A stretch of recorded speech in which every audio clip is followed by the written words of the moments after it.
Kin Live, magazine proche du Kinois. Kin Live, la vie à Kin.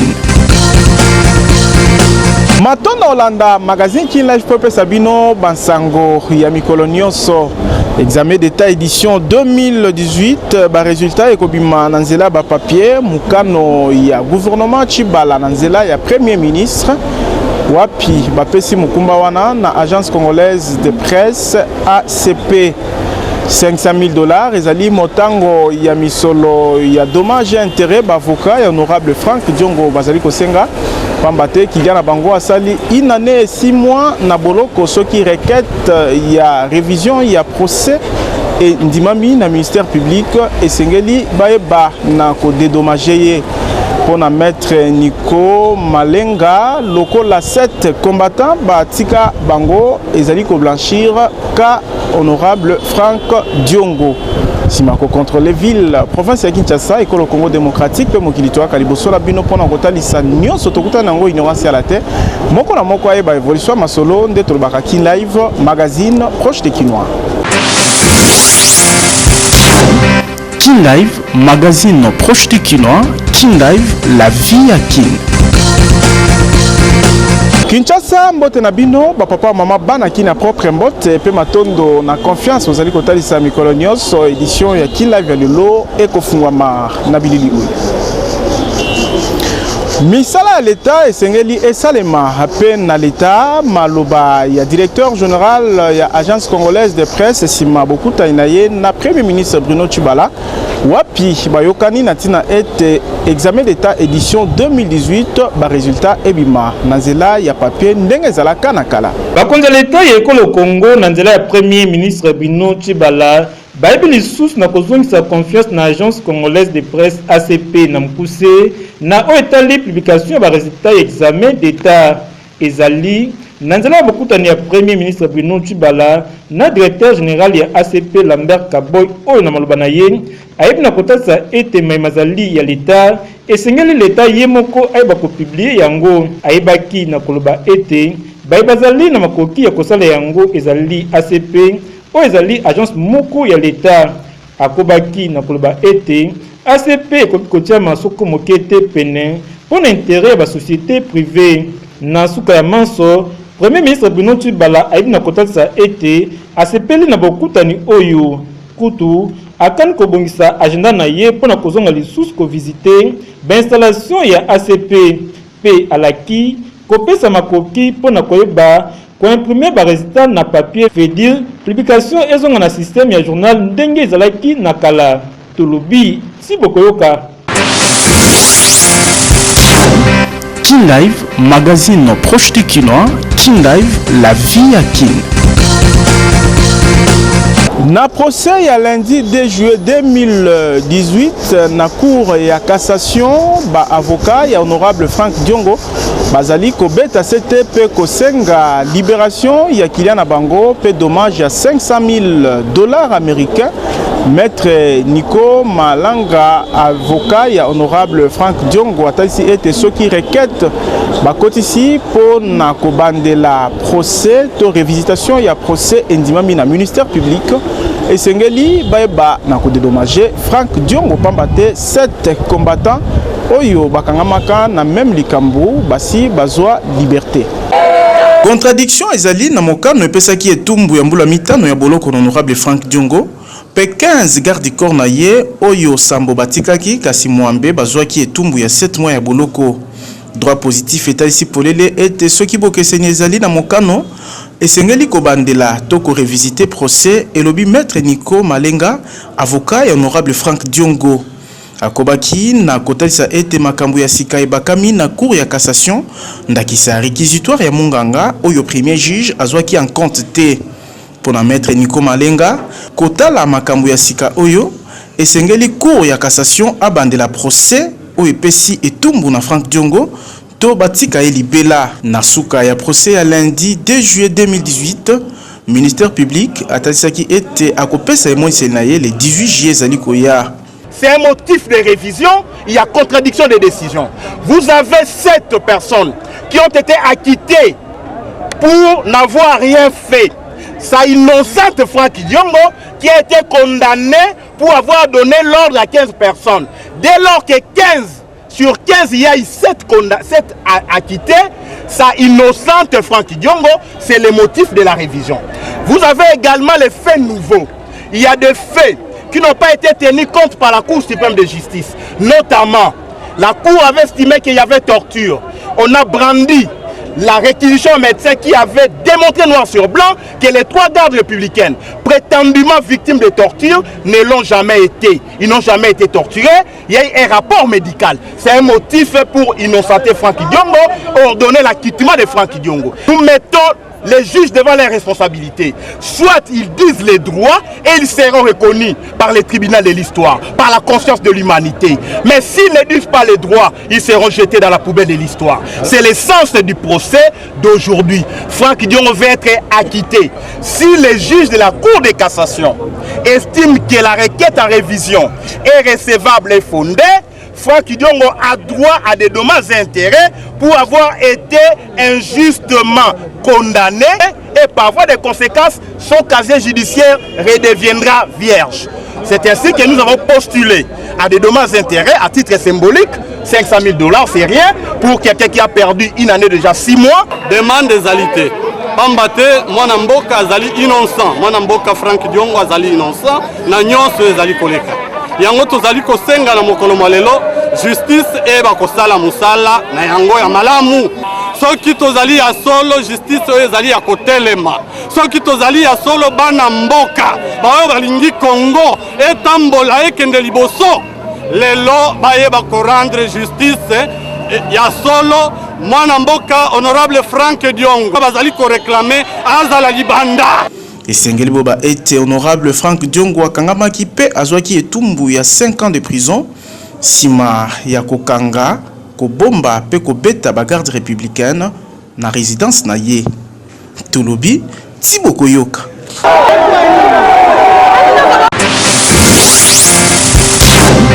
King Live, magazine proche du Kinois. King Live, la vie à King. Générateur Francis à Osalé, ezali machine oye kosunga ekolo Congo démocratique ata komokili na oetali lotiliki kasi na misolo moke tope na pete nyonso ekelami na mwana mboka elenge Francis Kalonji. Boyeba na ko découvrir boyebi ya mwana mboka oyo.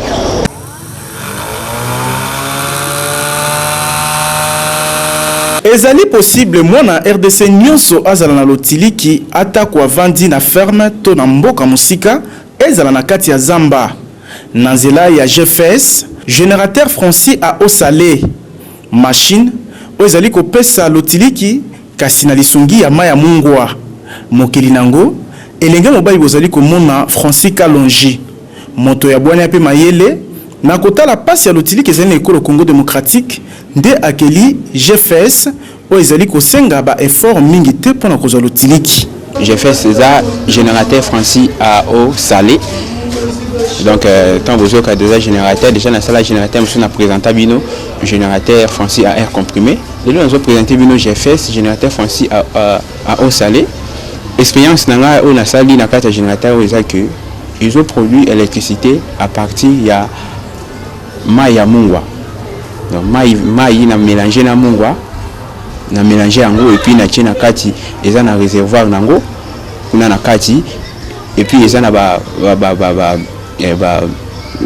matière oyo ezokozwa énergie wana ya mungwa ezo transformer en énergie électrique nde bomoni ezobimisa mungwa oyo yango expérience na yo koprésenter bino lelo na King Live. Diplômé d'état Francis Kalonji azali na bosenga se moko lisungi ya mbula matadi pe ya bato o bazali na makoki baeba na kopesa ye maboko apusa boyebi na ye musika lobi ekolo Congo démocratique ezala na ba machine o ekelami na bana mboka po na bana mboka.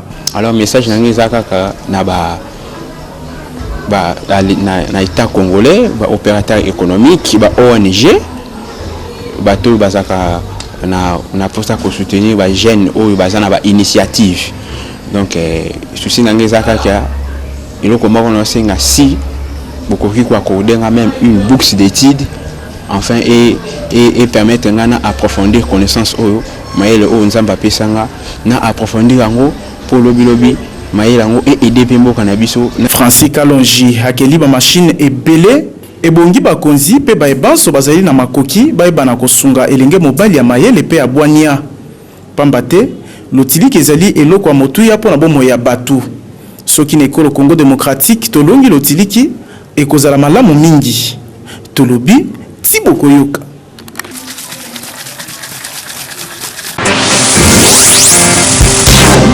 Kin Live, magazine proche du Kinois. Kin Live, la vie à Kin. Balabala université yebi na kobeba lisusu makasi koleka ndenge ezalaka na kala bandeko bazwami na commune ya Ngaba makala yolo pe bipai na bipai bakomi na inquiétude makasi koleka pamba te transport ekomi kokoso. Tozali kolanda mbula mobimba uta misala bobongisi balabala université etelema ndenge bokoki komona na bilili batracteur ekoma poussière po esali mikolo belé nanu basalela yango te nzoka boale population nde azali komona po transport ekoma kokoso uta batimola ba mabulu oyo mituka eleka lisusu te kaka moto pe ya demi terrain kobanda rond-point Ngaba kino maison communale ya Ngaba esengeli ozwa 2 to 3 transport ya zando kutu koloba te likambo oyo ezali kokamwisa bandeko bavani eteni oyo ya Kinshasa pamba te ata konzela ezalaki malamu te kasi mituka ezalaki koleka pe ba mouvement na bango ezalaki kosalema basengi na bakonzi ya leta bayeba na kosimplike makasi pamba te eumeli ngonga molai eni okola biso ya kobeba eza kobeba place nyonso awa toyana kipe ya yo libulu tokoma rond-point te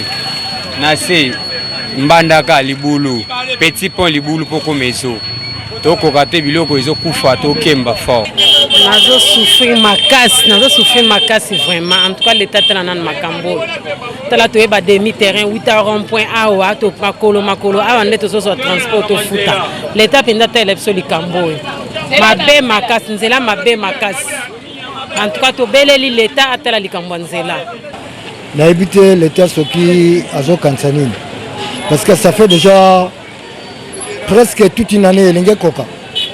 Alors on a embouteillage de temps en temps, passage à Batou c'est difficile. Bon tu peux comprendre tu peux suka wapi, tu bandili wapi tu suka wapi. Parce que oh ils ont zela moko principal. À partir de marché, ville jusqu'à rond-point Ngaba pardon, c'est facile. Mais si vous avez rond-point Ngaba, ville, tu as que foutre transport dans des 1000, 1200 pour la nini, parce que c'est là ils ont. Alors, ce que je vois que vraiment l'État ça a tout le mieux pour la bon rapidement. Nakoyoka bandeko koloba soki misala etelema ezali bozangi misolo de entreprise o ezwaki mokumba ya kobongisa balabala université et sondola ba engin tolobi Thibaut Koyoka. Kin Live, magazine proche du Kinois. Kin Live, la vie à Kin.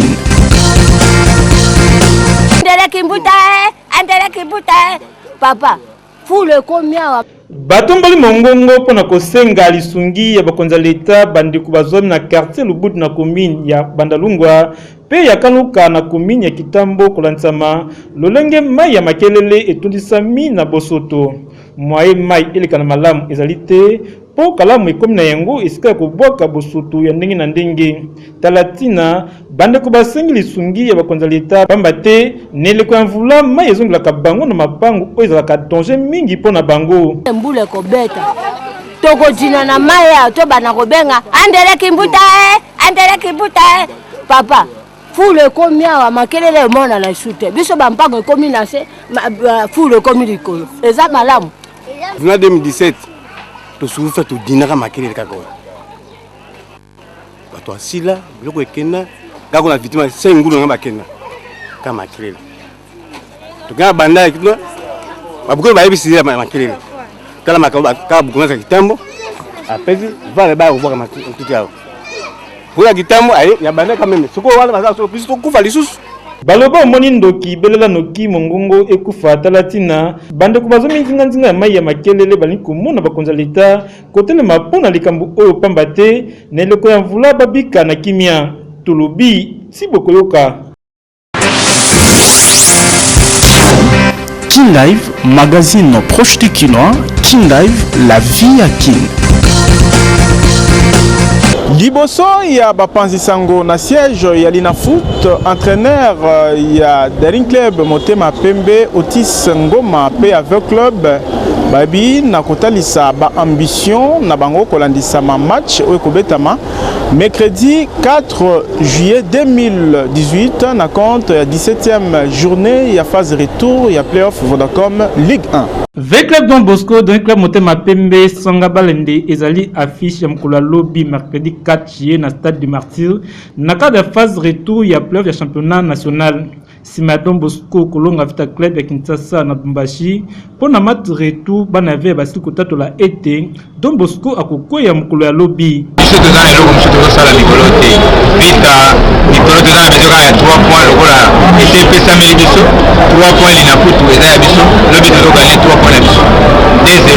Quand on a 3 points déjà, c'est la bataille dans la Micolo. Au moins, on a un petit dedans de Nagobik. Fait la carte à ma belle en main. Donc, tu peux avoir 3 points là, dans le Mumbashi. Bon, on a pas la main, 3 points à Zamba. Jamais la Zamba. 3 points ici. Il aura piège. Attends, la main.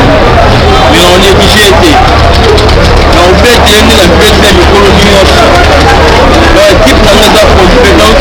N'a pas quitté la Kimboa et Jésus n'a pas d'église. On va aller battre la bloc à l'église. Puisque nous devons aller Kimboa, nous devons aller non pour la part. N'a pas été à l'unité. Il y a un ami qui a été coach Bengue. Donc, on a dit ça à Balarate. On a dit ça à Bangopete. La best score au Kémer. On prend la route. Boya la Boya Moudou. La Tapoïka. On a tiré. Champion na pousse. Nangambia bana ya Dora. Bango basengi bomoko 4 na ba joueur na bango. Na classement provisoire Vita Club ya Kinshasa azali bongo 2e sima TP Mazembe. Sanga Balende 3e pe donc Motema Pembe 4e. Tolobi si bokoyoka. Kin Live, magazine proche du Kinois. Kin Live, la vie à Kin. Ba supporter ya V Club bazali déterminé ya kozwa 3 points na match Vita Club pe Don Bosco ya Lubumbashi o ekobetama mercredi 4 juillet 2018 na stade de Martyr na ngambu ya ba supporter ya Daring Club Motema Pembe bango basengi bomoko na équipe entraîneur pe ba joueur bazala na cohésion pambate mukano ezali ya kolonga match o bakobeta mokolo na mercredi na équipe ya Mujimai Sa Majesté Sanga Balinde. Bayanola ikina mituna ya bapandi sango cote Otis Ngoma ya Daring Club Motema Pembe pe Raoul Shunga Vita Club ya Kinshasa na cadre ya conférence de presse ya avant match wa Pepai V Club akondonga na bongo na Don Bosco Bumbashi mokola lobby mercredi 4 juillet na stade de Martyr pour na cote Raoul Shunga ya Vita Club ya Kinshasa ayeb na kotato la ete bazali kokoba na opération 3 points.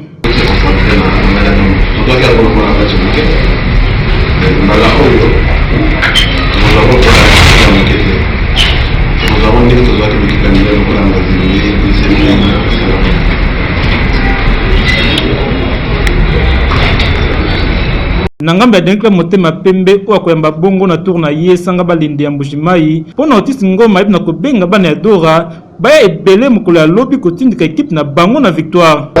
Match ya lobi ali match moko pour bana Dora tout baya donc pousser équipe bato ayeba ke tobete pa na biso parce que toali na mazembe basupporter na bango bapusaki bango surtout na suka ntango mazembe abeti na nsima bapusaki bango po bakende liboso bamikile baeffort na bango eloko biso osenga mpe na bana Dora yango biso kopetia bino oleka sango balendekoki niwana koza 1-0 oza 2-1 tout ça mais sommation esili te faut qu'on continue à pousser biso parce que match avec club aussi longtemps toujours là du moins bien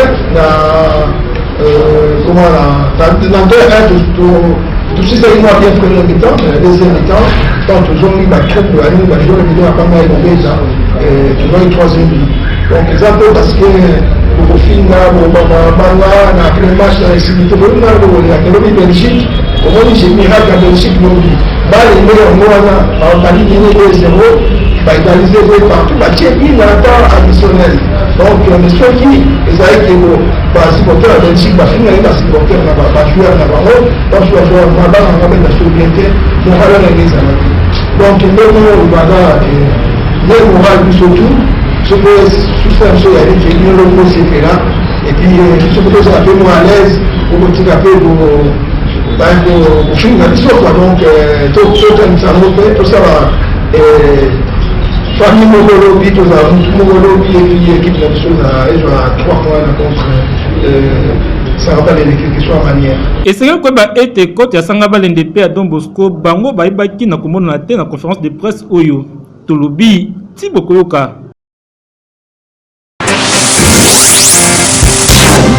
King Live, magazine proche du Kinois. King Live, la vie à King. Na mokilo mona makambo magazine King Live mais c'est Sabino ko sala ba découverte ya ndenge na ndenge lelo to lisusu milili ya sika.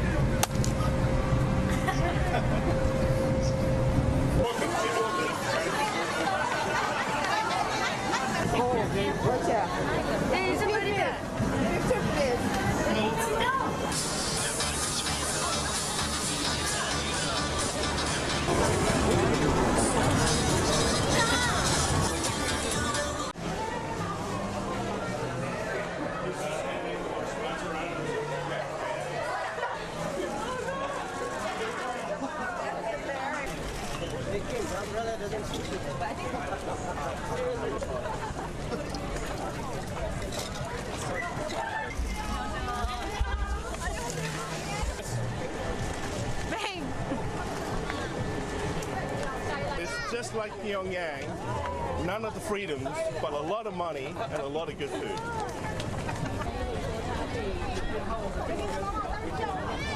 And you'll be able to take photos. King Live, magazine proche du Kinois. King Live, la vie à King. Bomesana pe bokola ko tia commentaire na King Live ngonga na bino sie ya ki benga ba voisin benga ba voisine pour marcher mu dia milengela ki pour se pelisa bino bana ki na propre.